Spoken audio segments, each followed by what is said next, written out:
King Charles III is giving a rare personal update on his health. King Charles III shares a new update on his health amid his cancer diagnosis. Since sharing he'd been diagnosed with an unnamed form of cancer in February, the British monarch has kept many details surrounding his health private.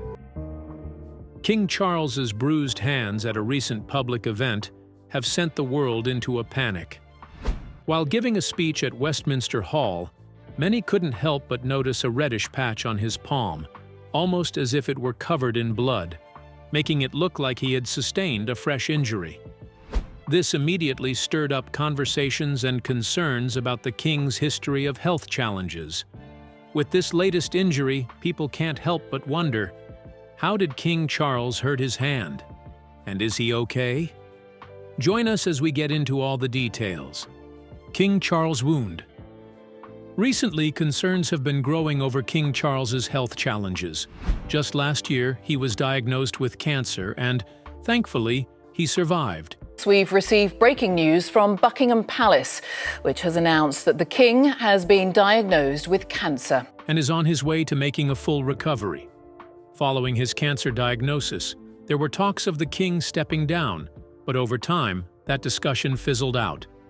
And now, during a recent speech at Westminster Hall, people couldn't help but notice a visible wound on the King's palm. The sight of this has stirred up a lot of concerns as well as conversations, and many can't help but worry about the future of the monarchy. Curious to know what these concerns are? Stay tuned. Many are now questioning whether the King is fit to continue ruling England. There has been increasing talk and even suggestions that he step down, allowing one of his much younger and seemingly healthier children to take over. Unlike Charles, there have been no public records of major health concerns among his children. Given his recent injury, advancing age, and ongoing health struggles, could this be the moment he finally considers stepping aside? That's the million-dollar question. King Charles's health challenges go back decades, with the earliest known issues dating as far back as his teenage years. Most recently, Buckingham Palace confirmed his cancer diagnosis in February 2024, just 18 months into his reign. During the King's recent hospital procedure for benign prostate enlargement, a separate issue of concern was noted. Subsequent diagnostic tests have identified a form of cancer. The palace stated that the King, now 76, chose to share his diagnosis partly in the hope it may assist public understanding for all those around the world who are affected by cancer. However, they did not disclose further details, which many found suspicious.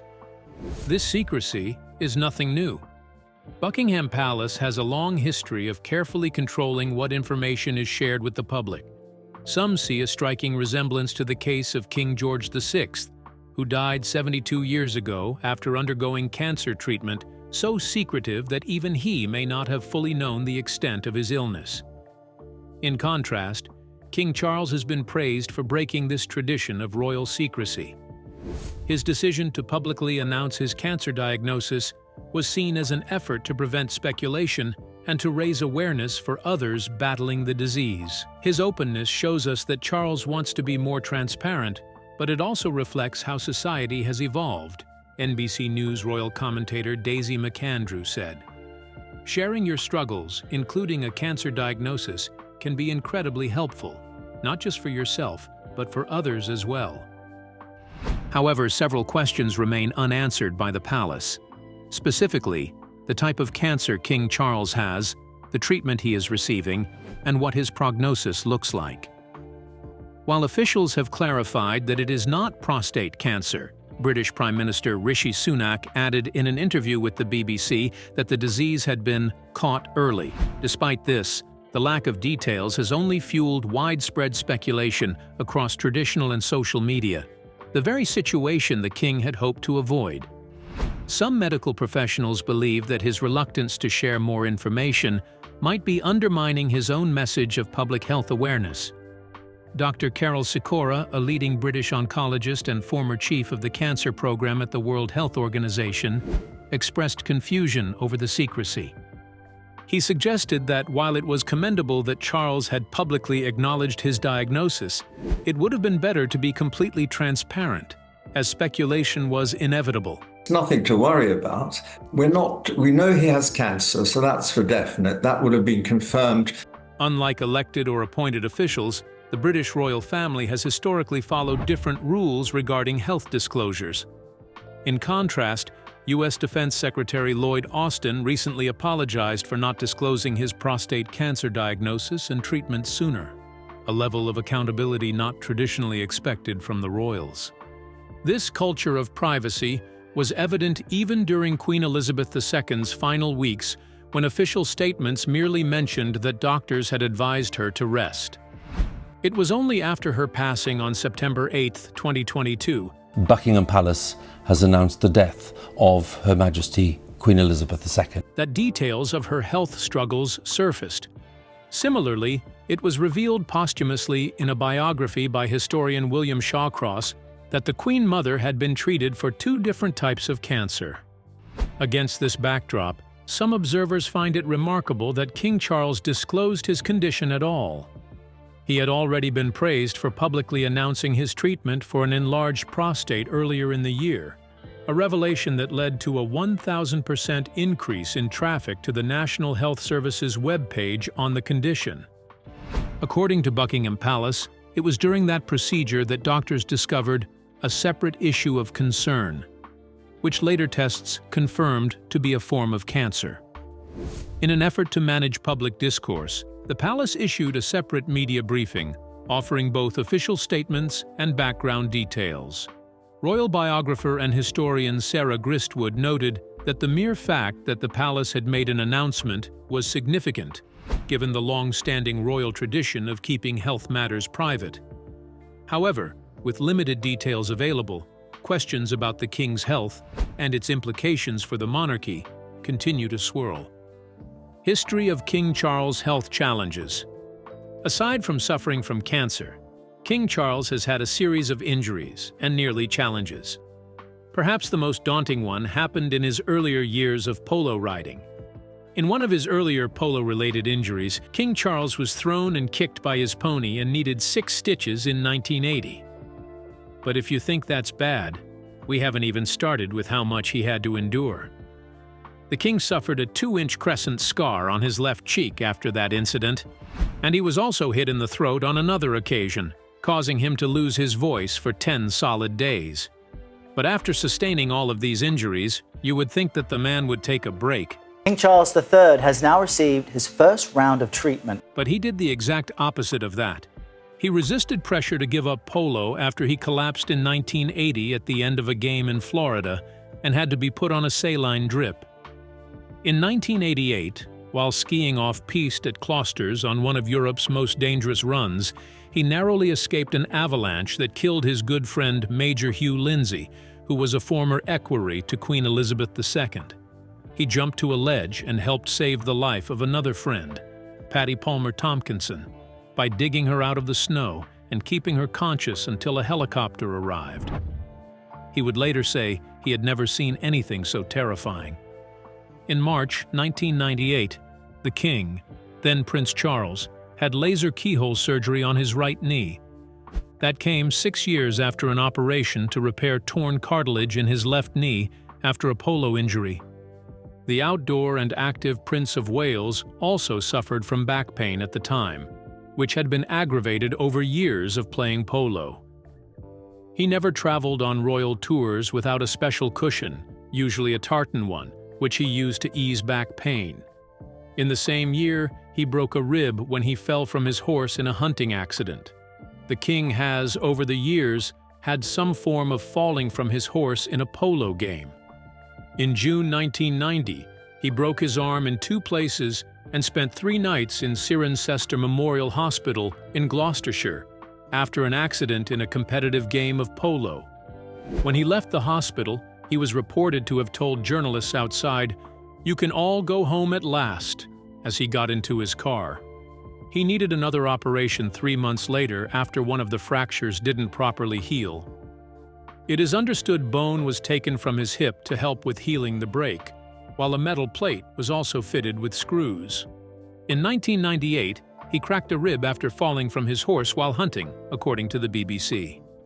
That same year, he had surgery to repair the cartilage in his right knee.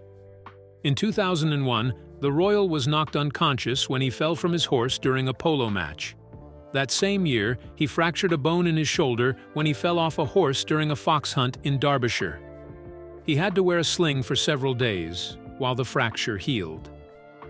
Just a few months later, in August, he was taken to the hospital as a precautionary measure for what was described as a minor injury. But he had been knocked unconscious when his horse threw him during a polo match, leading to him being stretchered off and taken by ambulance. It is reported he fell halfway through the second half of a charity polo match in Cirencester in Gloucestershire. The king eventually gave up polo in 2005 at the age of 57. 2 years later, in March 2003, the king had a routine operation for a hernia and reportedly joked afterward, "Hernia today, gone tomorrow." It's not clear how he picked up the injury, which is a common operation. In 2008, he had a non-cancerous growth removed from the bridge of his nose in a routine procedure. Both of his parents had similar non-cancerous growths removed from their faces in the previous years. In March 2020, the monarch, then 71, caught COVID before vaccinations were available. His symptoms were mild, and he was isolated at Burke Hall. He lost his sense of taste and smell for a time, and later described it as strange, frustrating, and often distressing being without friends and relatives over lockdown. He was infected for a second time in February 2022, but at that point, he was triple vaccinated. In one of his earliest known admissions to the hospital, the young prince was rushed to Great Ormond Street Hospital for an appendix operation as a 13-year-old in February 1962. He declared on a later visit, "I got here just in time before the thing exploded and was happily operated on and looked after by the nurses." For a few years now, British media have wondered about the royal's swollen fingers and hands. Photos from a 2019 trip to the Solomon Islands showed the extent of the issue. King Charles's hand still looked swollen as he met with then British Prime Minister Liz Truss on September 9, 2022, following his mother's death. King Charles has held his first weekly audience with the British Prime Minister Liz Truss. The pair met at Buckingham Palace for the inaugural meeting. There was no official word on any diagnosis, but doctors explained that such swelling can result from a range of issues. Dr. Jeffrey Linder, Chief of Internal Medicine at Northwestern Medicine in Chicago, explained that heart, liver, and kidney diseases are common culprits. However, he noted that these conditions typically cause swelling throughout the body. Dr. Linder stated that the feet and ankles are usually affected first, and that the swelling generally has to be quite advanced before the hands become involved. He also remarked that based on recent photos of the king, who was seen wearing a kilt, he hadn't observed any obvious leg or ankle swelling. He further explained that fluid retention can lead to swelling in both the hands and ankles, a problem that is often more pronounced in older adults who have been inactive or sitting for long periods. In addition, Dr. Linder mentioned that certain medications can exacerbate swelling in these areas.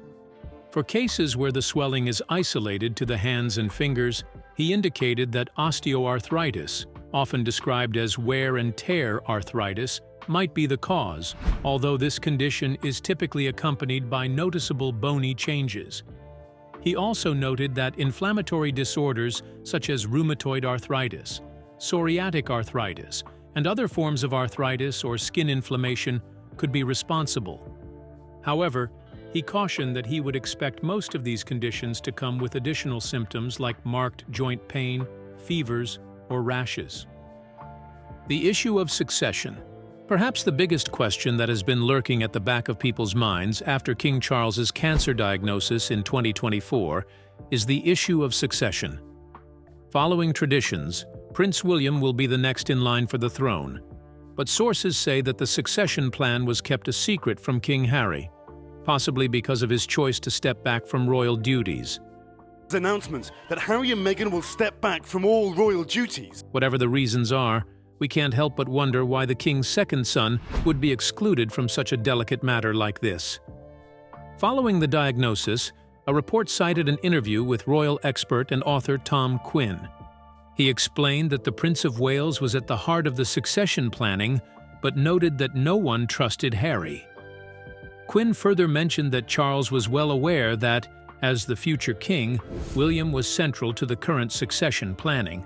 He recalled that officials had initially assumed Charles would remain healthy into his mid-80s before beginning such planning, but the fact that preparations had already started suggested in his view that Charles's cancer might be more dangerous than previously believed. According to royal expert Tom Quinn, the distrust toward Harry arose following his media interviews and attacks on the royal family in his debut memoir, Spare. He explained that succession planning is highly secret, and no one trusts Harry to be part of it for the simple reason that if he feels in any way slighted or not given what he feels he deserves, he will run straight to the media. In addition, Harry reportedly said he was grateful to see Charles earlier this month and added that he loved his family. Tom Quinn's remarks come amid claims that Harry is now willing to help the royal family following his father's diagnosis.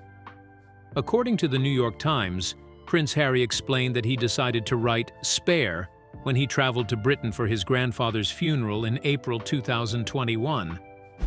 He described experiencing a staggering realization that neither his father nor his brother fully understood the reasons behind his and Meghan's move to California. He remarked that he had to tell them, a sentiment that prompted him to embark on his writing journey with the intention of addressing both his family and the wider world.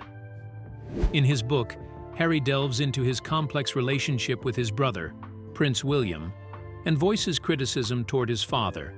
Additionally, both he and Meghan have issued several critiques of the royal family in their Netflix docuseries. These revelations hint at a hidden fracture, a subtle rift that began to form long before it became public. The strained relationship between brothers. From birth, Prince Harry and Prince William seemed inseparable. But now, the two don't even speak to one another. The brothers' rift dates back to 2016 and worsened after Harry and his wife, Meghan Markle, stepped down from royal duties and relocated to California, where they embarked on a new Hollywood venture. They are perhaps the most famous brothers in the world. And like many brothers, they have had their ups and downs over the years, with Prince Harry claiming Prince William attacked him at Nottingham Cottage, in the grounds of Kensington Palace, in 2019.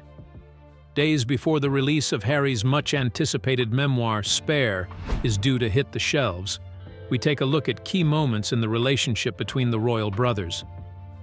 William and Harry's mother died in a car crash in Paris in August 1997, a year after her divorce from Prince Charles. After this sad and unexpected death, the brothers walked side by side behind their mother's coffin during the funeral procession to Westminster Abbey on the 6th of September, 1997. William later described the experience as one of the hardest things he's ever done, and Harry said no child should be asked to do what they did. Throughout the years that followed, the brothers appeared to have had a good relationship, with William saying they were uniquely bonded because of what we've been through. By April 2011, Harry was once again by William's side, this time at his wedding. The brothers were seen smiling and chatting as Kate walked up the aisle, with the Duke of Sussex even whispering to his brother, "Wait until you see her," moments before Kate reached the altar. During his best man speech, Harry gushed about the couple, calling William the perfect brother, and saying he loved Kate like a sister. Their close bond was further highlighted in May 2016 when William and Harry, alongside Kate, launched the Heads Together campaign to tackle the stigma surrounding mental health. The campaign works with charities to change the national conversation on mental well-being. The Duchess of Cambridge today donned a pair of boxing gloves to draw attention to a new mental health campaign. It's called Heads Together, and it was launched by Kate and Princes William and Harry at the Olympic Park in London this morning. Several reports claim Harry and William's rift began in 2016 when the older brother expressed concerns about how quickly his relationship with Meghan was moving. Robert Lacey, the historical consultant to the Netflix drama The Crown, asserted in his 2020 book Battle of Brothers that William had asked Diana's brother, Charles Spencer, to speak to Harry. Lacey explained that the Spencer intervention had led to an even more bitter explosion. He noted that once again, Harry had refused to slow down. He added that although Harry did not blame his uncle and understood why Diana's brother wanted to help, he was furious with his elder brother for involving other family members in the dispute. After Harry married Meghan Markle at St. George's Chapel, Windsor Castle, in May 2018, the brothers' relationship continued to deteriorate. Over Christmas 2018, it was reported by veteran royal reporter Katie Nicholl that the fallout occurred because Harry believed William was not doing enough to include Meghan in the royal family. According to a source cited by Nicholl, Harry had told William that he felt the red carpet was not being rolled out for Meghan, which led to a falling out that was eventually only resolved when Charles intervened and asked William to make an effort, after which the Cambridges invited the Sussexes to spend Christmas with them. The Duke of Sussex appeared to confirm for the first time that relations with his brother were not perfect in the ITV documentary Harry and Meghan, An African Journey. He explained that, although they were following different paths at the moment, they would always be brothers, and he would always be there for his sibling just as he expected his brother to be there for him. Harry added that they no longer saw each other as often because of their busy lives, but he emphasized that he loved his brother dearly and remarked that most of the press coverage was baseless, pointing out that as brothers they naturally experienced both good days and bad days. Later, when the Duke and Duchess of Sussex decided to step back from their roles as senior royals in January 2020, the brothers released a joint statement in response to reports that William had bullied Harry out of the family. In that statement, they asserted that, despite clear denials, a false story had appeared in a UK newspaper speculating about the relationship between the Duke of Sussex and the Duke of Cambridge. Buckingham Palace has confirmed that the Duke and Duchess of Sussex will not be returning as working members of the royal family. They maintained that for brothers who cared so deeply about mental health issues, using such inflammatory language was both offensive and potentially harmful. Furthermore, the Duchess of Sussex revealed that concerns had been raised about baby Archie's skin color before he was born, and she admitted that she had experienced suicidal thoughts during her time in the royal family. When Sky News later questioned Prince William about a racism allegation, he insisted that the royals were not a racist family. Finally, King Charles, accompanied by his two sons, reunited to walk behind the Queen's coffin as she departed Buckingham Palace for the last time on the day of her funeral. The Queen's 8 grandchildren held a 15-minute vigil around her coffin in Westminster Hall, with reports noting that Prince Harry wore his military uniform at the King's request. However, the brothers did not meet when the Prince and Princess of Wales traveled to Boston in December 2022. Later that month, a documentary series featuring Harry and Meghan aired on Netflix. In the final episodes, Harry explained that the breakdown in his relationship with his brother had deepened over time and attributed the media for contributing to Meghan suffering a miscarriage. It was reported that the Duke of Sussex accused his brother of having screamed and shouted at him during a summit meeting regarding Harry and Meghan's decision to step back as senior royals. In addition, Prince Harry claimed that during a row in 2019 over his marriage to Meghan Markle, his brother had physically attacked him. Sky News obtained a copy of Spare, his highly anticipated memoir, days before its release, and it was alleged that the Prince of Wales had grabbed his brother and ripped his necklace before knocking him to the floor. Harry later recounted that it all happened very fast, explaining that his brother had grabbed him by the collar, ripped his necklace, and knocked him to the floor, causing him to land on a dog's bowl, which then cracked under his back, with the resulting pieces cutting into him. What do you think about the relationship between the brothers? Do you think they'll make up and be inseparable like they once were? Or do you think otherwise? Let us know your thoughts in the comments below. Remember to like, share, and subscribe for more. Also, click the following video shown on your screen. You will enjoy it.